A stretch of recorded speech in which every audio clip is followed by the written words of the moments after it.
तो हमारा next class होगा रीजनल डायनेस्टीज। रीजनल डायनेस्टीज उस समय का जब मुगल जो डिक्लाइन हो रहा था और ब्रिटिश जो इंडिया में आ रहा था, ब्रिटिश जो इंडिया को डोमिनेट कर रहा था, कॉलोनाइज कर रहा था उस टाइम का। यहाँ से भी क्वेश्चंस बहुत आता है आपका एग्जाम में, इसीलिए इसको भी एक एक करके डिस्कशन करना जरूरी है, ठीक है। और हमने लास्ट क्लास में देखा था कि ब्रिटिश ने अपना पूरा दूसरा जो यूरोपियन पावर्स है उसको एक एक करके एलिमिनेट कर दिया और इंडिया को धीरे धीरे डोमिनेट करने लगा था। तो ब्रिटिश जो सिर्फ यूरोपियन पावर्स को ही एलिमिनेट नहीं कर रहा था, बल्कि पूरा जो इंडिया का जो रूलर्स लोग हैं, रीजनल डायनेस्टीज, जो छोटे छोटे डायनेस्टीज इमर्ज हो रहा था, वो लोग के साथ भी सामना करना पड़ा था, वो लोग के साथ भी काफी सारा बैटल्स लड़ना पड़ा था। तब जाके एक माइटी ब्रिटिश एम्पायर इंडिया में एस्टैब्लिश होता है। उसी को हम लोग यहाँ देखेंगे। ये बंगाल, सबसे आगे ब्रिटिश ने बंगाल के साथ सामना करना पड़ा था, और सबसे आगे नहीं, बंगाल के साथ भी सामना करना पड़ा था। मैसूर, अवध, सिख में, राइट, पेशवा के अंदर सिखिज्म, राजपूत लोग के साथ, मराठास लोग के साथ कैसे कैसे करके ब्रिटिश ने अपना कंट्रोल जमाया है, वो सब हम लोग देखेंगे एक एक करके, ठीक है। तो सबसे आगे बंगाल में देखेंगे। तो बंगाल में उस टाइम में किसका रूल चल रहा था? नवाब का रूल चल रहा था। तो उसको हम लोग देखेंगे कि कैसे बंगाल में नवाब का रूल आया, किसके डिक्लाइन होने के बाद आया, वो सब को हम लोग देखेंगे। तो ब्रिटिश का साथ कैसे रिलेशन था वो सब भी देखेंगे। तो let's come to Bengal. Bengal में किसका रूल चल रहा था? तब नवाब का रूल चल रहा था, नवाब का, ठीक है, नवाब का। तो बंगाल में पहले जो नवाब का रूल चलने से पहले बंगाल जो पहले किसके अंदर में था? मुगल के अंदर में था, ठीक है। मुगल का एक प्रोविंस था, मतलब मुगल का एक स्टेट था। लेकिन ग्रेजुअली हमने देखा है कि 1707 से मुगल का ग्रेजुअली डिक्लाइन हो रहा था, और 1707 के बाद लेटर मुगल का पीरियड चल रहा था। तो उस टाइम में, ठीक है, तो उस टाइम में जब सेंट्रल पावर जो मुगल जो धीरे धीरे डिक्लाइन हो रहा था, तो दूसरा जो छोटा राज्य है मैसूर, बंगाल, लोग धीरे धीरे खुद को इंडिपेंडेंट करना शुरू कर दिया, खुद का डायनेस्टी किंगडम इस्टेब्लिश करना शुरू कर दिया। इन द सेम वे यहाँ पे आता है मुर्शिद कुली खान। यहाँ पे ये मुर्शिद कुली खान को लेके भी काफी सारा एग्जाम में वो आ जाता है, राइट, क्या आता है, क्वेश्चंस आता है। तो मुर्शिद कुली खान का समय में, इस टाइम मुर्शिद कुली खान का समय में मुगल रूलर होता था, वो फारूक सियर, ठीक है, Farrukhsiyar later Mughal ruler.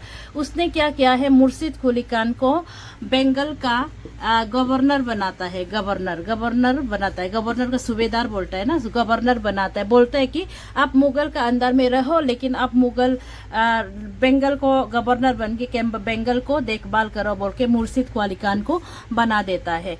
तो मुर्शिद कुली खान को गवर्नर बनाने के बाद फारूक सियर जो इतना स्ट्रॉन्ग नहीं होने के कारण मुर्शिद कुली खान जो बंगाल का गवर्नर होते हुए भी डिफेक्टो रूलर बन गया। मतलब पेपर में तो ये रूलर नहीं था, बस गवर्नर था, लेकिन भी असली में रूलर बन गया, मतलब वहां का रूलर को नवाब बोलने लगा। तो मुर्शिद कुली खान है द फर्स्ट नवाब भी बोल सकता है, राइट, बंगाल का। तो ये काफी स्ट्रॉन्ग इंसान था, ठीक है, बहुत स्ट्रॉन्ग पर्सन का था। तो उसने बंगाल में उस टाइम में क्या चल रहा था कि फ्रेंच भी और ब्रिटिश भी दोनों के बंगाल को कंट्रोल करने का कंपटीशन चल रहा था, और दोनों अपना अपना पोर्ट को फोर्टिफाई करने के लिए कोशिश कर रहा था। तो मुर्शिद कुली खान को ब्रिटिश का या कोई भी फॉरेनर, कोई भी यूरोपियन पावर्स बंगाल में अपना पावर चलाना उसको ये मंजूर नहीं था। तो he was very much against the European powers, okay, growing power of Europeans. तो हम लोग अभी देख रहे हैं मुर्शिद कुली खान के बारे में। तो इसका बारे में जब ये नवाब बनने के बाद बंगाल में काफी सारा बदलाव लाया। फ्रेंच और ब्रिटिश लोग का ही अगेंस्ट नहीं किया, बल्कि उसने इंटरनली भी बहुत सारा रिफॉर्म लाया था जो वेलफेयर वाला नेचर का था। तो उसने यहाँ का एक क्वेश्चन आता है कि इसने अपना कैपिटल ढाका से मुर्शिदाबाद ट्रांसफर कर दिया था। मुर्शिदाबाद, क्योंकि ढाका जो बहुत दूर हो रहा था उन लोग का रूल करने के लिए, इसलिए उसने कैपिटल जो मुर्शिदाबाद ट्रांसफर कर दिया था। यहाँ पे एक क्वेश्चन अक्सर आता है कि who transfer the capital from Dhaka to Murshidabad, ये बंगाल में है। ढाका से मुर्शिदाबाद किसने ट्रांसफर किया था कैपिटल, वो ये वाला इंसान आता है, ठीक है। तो इसका आप याद कर सकता है। उसके बाद मुर्शिद वाली खान के बाद और भी रूलर आता है जो सुजाउद्दीन आता है, उसके बाद सरफराज खान आता है। दे वर नॉट दैट एफिशिएंट, उन लोग इतना एफिशिएंट रूलर नहीं था जिसको हम लोग अभी जनरल नॉलेज के लिए डिस्कशन करेगा, उसको इतना नहीं। जो डीप में जब हिस्ट्री वाला लोग डिस्कशन करेगा तो डिस्कशन कर सकता है, लेकिन जनरल नॉलेज के लिए उसको स्किप कर देगा। मुर्शिदाबाद के बाद आता है सरफराज खान, सुजाउद्दीन। सरफराज खान जो क्या होता है कि he was not that strong person, इसीलिए इसको मार देता है अलीवर्दी खान, ठीक है। अलीवर्दी खान इसको मारदर कर देता है क्योंकि अलीवर्दी खान को लगता है कि he is not that efficient one, इसको मार के हम ही खुद बंगाल का रूल करेगा, ऐसे वाला, right. At that time Alivardi Khan जो डिप्टी गवर्नर ऑफ बिहार था, तो उसने डिप्टी गवर्नर ऑफ बिहार रहते हुए he himself wanted to be the governor, इसलिए उसने सरफराज खान को मारने के बाद खुद ही क्या बन गया, पावर को असर्व कर लिया, खुद ही पावर को, बंगाल का पावर को ले लिया। फिर एक चीज यहाँ पे होता है कि उसने तो मार के राजा खुद को नवाब डिक्लेयर कर दिया, लेकिन इलीगली डिक्लेयर किया ना खुद को, इसलिए वो लीगल नहीं था, जिसके कारण उसने क्या किया है कि अपना आप को, अलीवर्दी खान जो अपना आप को, राइट, खुद को लीगल नवाब डिक्लेयर करने के लिए उसने एक चीज करता है, 2 करोड़ रुपीस देता है, 2 करोड़ रुपीस देता है। किसको? उस टाइम में मोहम्मद शाह रंगीला को। मोहम्मद शाह रंगीला जो उस टाइम में क्या था कि मुगल रूलर था, इसका समय में, अलीवर्दी खान का समय में। मोहम्मद शाह रंगीला नाम को ही सुन लो, तो वो रंगीला किस्म का आदमी था, राइट। तो वो जो किंगडम को इतना ध्यान नहीं देगा, ज़्यादा मौज मस्ती में बिताएगा, लड़कीबाजी, अपोंग सपोंग पीने वाला, ऐसे रंगीला किस्म का आदमी था ना, तो इसलिए मोहम्मद शाह रंगीला।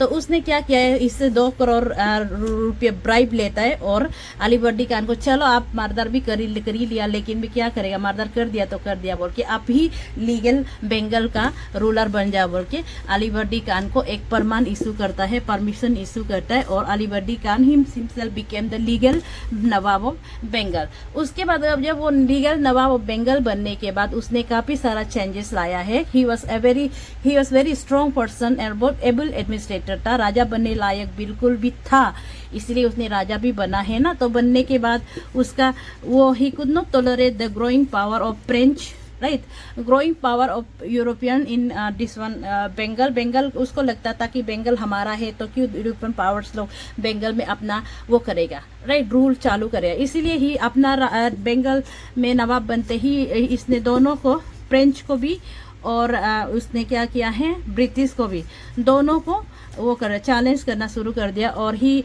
बहुत हद तक इन दोनों को बहुत रोक के रखा भी है, पावर को इंक्रीज नहीं होने के लिए, राइट। इसलिए ही का बहुत रोल निभाया है अलीवर्दी खान ने। लेकिन भी अलीवर्दी खान के बाद फिर आता है सिराजुद्दौला, उसके बारे में ज़्यादा डिस्कशन करना है, सिराजुद्दौला के बारे में।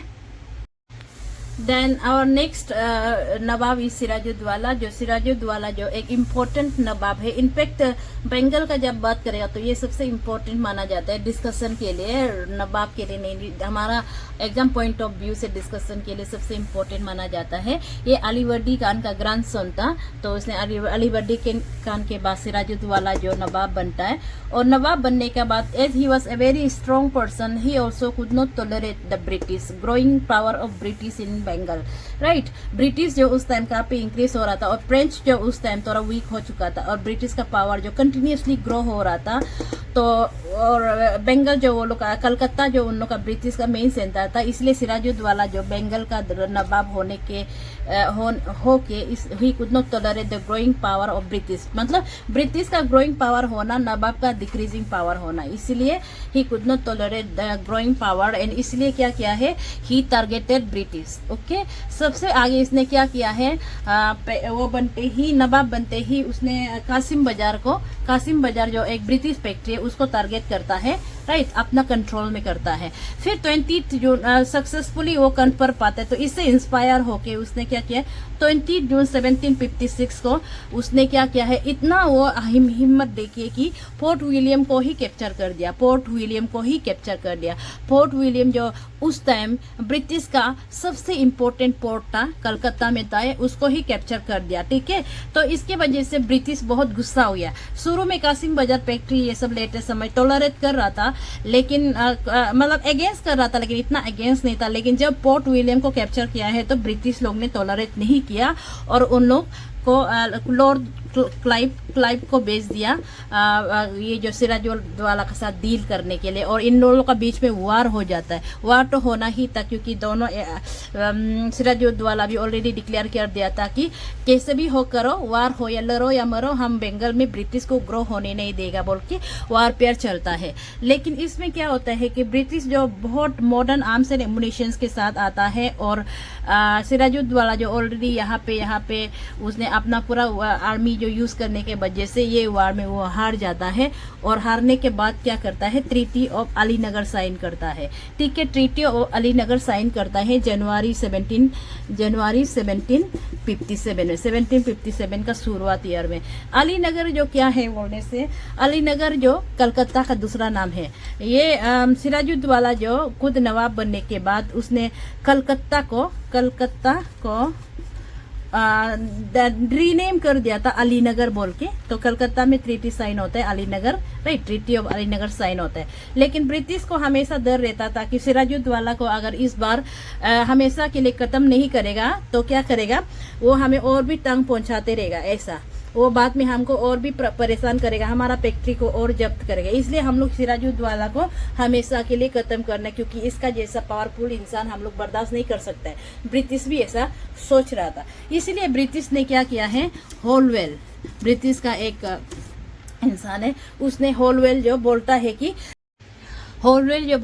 कि सिराजुद्दौला को इल्जाम लगाता है, राइट, इल्जाम लगाता है कि सिराजुद्दौला ने पोर्ट विलियम को कैप्चर करते समय बहुत सारा इंग्लिश मैन को कैप्चर कर लिया था, और उसको एक छोटा सा कमरा में, बहुत अंधेरा सा, no window no door, right, एक छोटा सा कमरा में अंधेरा का समय में, जून महीना में, गर्मी के दिन में बहुत सारा इंग्लिश आदमी को कैप्चर करके रखने की वजह से बहुत लोग सफोकेशन से मर गया है। ये बहुत इनह्यूमन एक्टिविटी है, ऐसा नहीं करना है, ये बहुत इंग्लिश पीपल को हर्ट किया है, ऐसा करके बदनाम करता है होलवेल। ठीक है, और बोलता है कि सिराजुद्दौला को हम लोग पनिशमेंट देना है, इसको ऐसे नहीं छोड़ना है, ऐसा करके दे प्लांट अगेंस्ट सिराजुद्दौला। उन लोगों को लगता है कि सिराजुद्दौला को हम लोग अभी खत्म नहीं करेगा, हमेशा के लिए वीक नहीं कर देगा, तो सिराजुद्दौला को मार नहीं देगा, तो सिराजुद्दौला हमेशा हमारे लिए क्या हो सकता है, बहुत डेंजर हो सकता है। इसलिए क्या किया है, उन लोगों ने सिराजुद्दौला के खिलाफ कंस्पिरेसी करना, प्लानिंग प्लॉटिंग करना शुरू कर दिया सिराजुद्दौला के खिलाफ। कंस्पिरेसी इसलिए करना पड़ा क्योंकि सिराजुद्दौला इतना स्ट्रॉन्ग था कि ब्रिटिश अगर उसको सामने से वार करने जाएगा ना तो सिराजुद्दौला को नहीं हरा पाएगा। इसलिए उन लोगों ने क्या किया है, प्लानिंग करना शुरू कर दिया कि कैसे करके सिराजुद्दौला को खत्म करना है, लाइक दैट। ठीक है, तो कंस्पिरेसी कैसे था बोलने से, कंस्पिरेसी जो वो लोग जो क्या किया, ब्रिटिश लोग बहुत चालू तरीका से कंस्पिरेसी करता है, वो किसका साथ हाथ मिला लेता है, मीर जाफर के साथ हाथ मिला लेता है ब्रिटिश जो, ठीक है, मीर जाफर के साथ। मीर जाफर जो सिराजुद्दौला नवाब था और सिराजुद्दौला का चीफ कमांडर ऑफिसर था। सिराजुद्दौला का मीर बख्शी था, मतलब मेन आर्मी लीड करने वाला, राइट, वो था मेन आर्मी लीड करने वाला मीर जाफर को बोलता है कि आप अपना आदमी का साथ हमको सपोर्ट करो और हम आपको सिराजुद्दौला को मारने के बाद आपको नवाब बना देगा। अभी तो आप नवाब के अंदर में है ना, लेकिन आपको ही नवाब बना देगा, ऐसा करके लालची दिला देता है ब्रिटिश जो। तो मीर जाफर जो उन लोगों को बातों में आ जाता है और वो ब्रिटिश को सपोर्ट करने के लिए राजी हो जाता है सिराजुद्दौला के खिलाफ, इसलिए वो बिट्रे कर देता है सिराजुद्दौला को। फिर सिराजुद्दौला को और एक इंसान जो बिट्रे करता है मनिक चंद जो सिराजुद्दौला का कलकत्ता, राइट, कलकत्ता जहाँ पे ब्रिटिश रह रहा था वहाँ का मेन आर्मी ऑफिसर था, मेन ऑफिसर इंचार्ज था टाउन का, जैसे डीसी ऐसे होता है ना, ऐसे जैसा कलकत्ता का मेन ऑफिसर इंचार्ज था मनिक चंद सिराजुद्दौला का। लेकिन उसको भी ब्रिटिश लोग अपना अंडर में कर लेते हैं और बोलता है कि आपको हम और ज्यादा पावर देगा, इसलिए कलकत्ता को ही संभालने देगा, इसलिए आप सिराजुद्दौला के खिलाफ जाना है। फिर आमी चंद को भी अपना हाथ में कर लेते। आमी चंद जो उस टाइम में बंगाल का एक बहुत रिच सिख मर्चेंट था, बिजनेसमैन था, तो वो ऐसा रिच मर्चेंट लोग ही आर्म्स एंड एम्युनिशन ये सब खरीदने के लिए पैसा फाइनेंस करता है ना, तो ऐसा, ठीक है। तो अमी चंद को भी अपना अंदर में कर लिया। उसके बाद जगत सेठ जो बैंकर था, राइट, जो पैसा का लेन देन करता था, उसको भी ब्रिटिश अपना कंट्रोल में कर लिया। फिर कदम खान भी एक तरफ से सिराजुद्दौला का आर्मी ऑफिसर था। तो ये सब को ब्रिटिश ने चालू तरीका से क्या क्या बहला फुसला के लालची दिला के अपना कंट्रोल में कर दिया और बोलता है कि जब हम लोग अभी ब्रिटिश सिराजुद्दौला के खिलाफ एक वार करने जा रहा है, बैटल करने जा रहा है, लेकिन आप लोग उसको सिराजुद्दौला को नहीं बता के वार में बैटल करने से सिराजुद्दौला का साथ नहीं होना है, आप लोग उसका साथ छोड़ देना है बोल के ये लोग भी बोलता है कि एक्सेप्ट करता है और सिराजुद्दौला को नहीं बता के जब बैटल होता है तो none of them supported Sirajuddaulah को सब बिट्रे कर देता है, जिसके वजह से सिराजुद्दौला जो बैटल में हारना पड़ता है, ठीक है। अगर वो लोग ये लोग सपोर्ट करता और ब्रिटिश के खिलाफ होता तो सिराजुद्दौला को नहीं हारा पाना था। ऐसा स्ट्रॉन्ग नवाब था सिराजुद्दौला, ठीक है।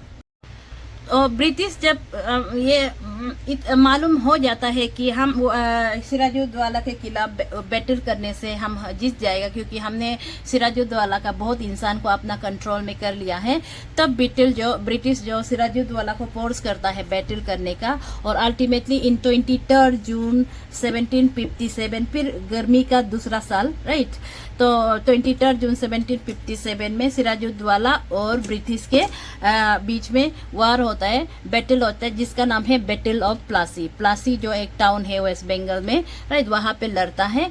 और सिराजुद्दौला तो बहुत तैयारी किया था, उसको क्या मालूम था कि उसका ही आदमी इंसान उसको धोखा देगा, like that, right. Because of the betrayal of his own people, ultimately नवाब was defeated and killed in the battle field and नवाब को किल करने के बाद ये बैटल ऑफ प्लासी एंड हो जाता है। इसमें क्वेश्चन फोकस करने का ये है कि बैटल ऑफ प्लासी कब लड़ा था, राइट, कब लड़ा था, डेट, ये एग्जैक्ट डेट आता है क्वेश्चन, एग्जैक्ट डेट 23 जून को याद करना है। और इसमें सिराजुद्दौला को कौन कौन बिट्रे किया था, राइट, कौन कौन बिट्रे किया था वो भी आता है, तो बिट्रे करने वाला इंसानों का नाम भी याद करो, ऐसा, ठीक है। आज के लिए इतना ही, और हम लोग प्रोसीड करेगा कल या तो परसों, जब भी मौका मिलेगा।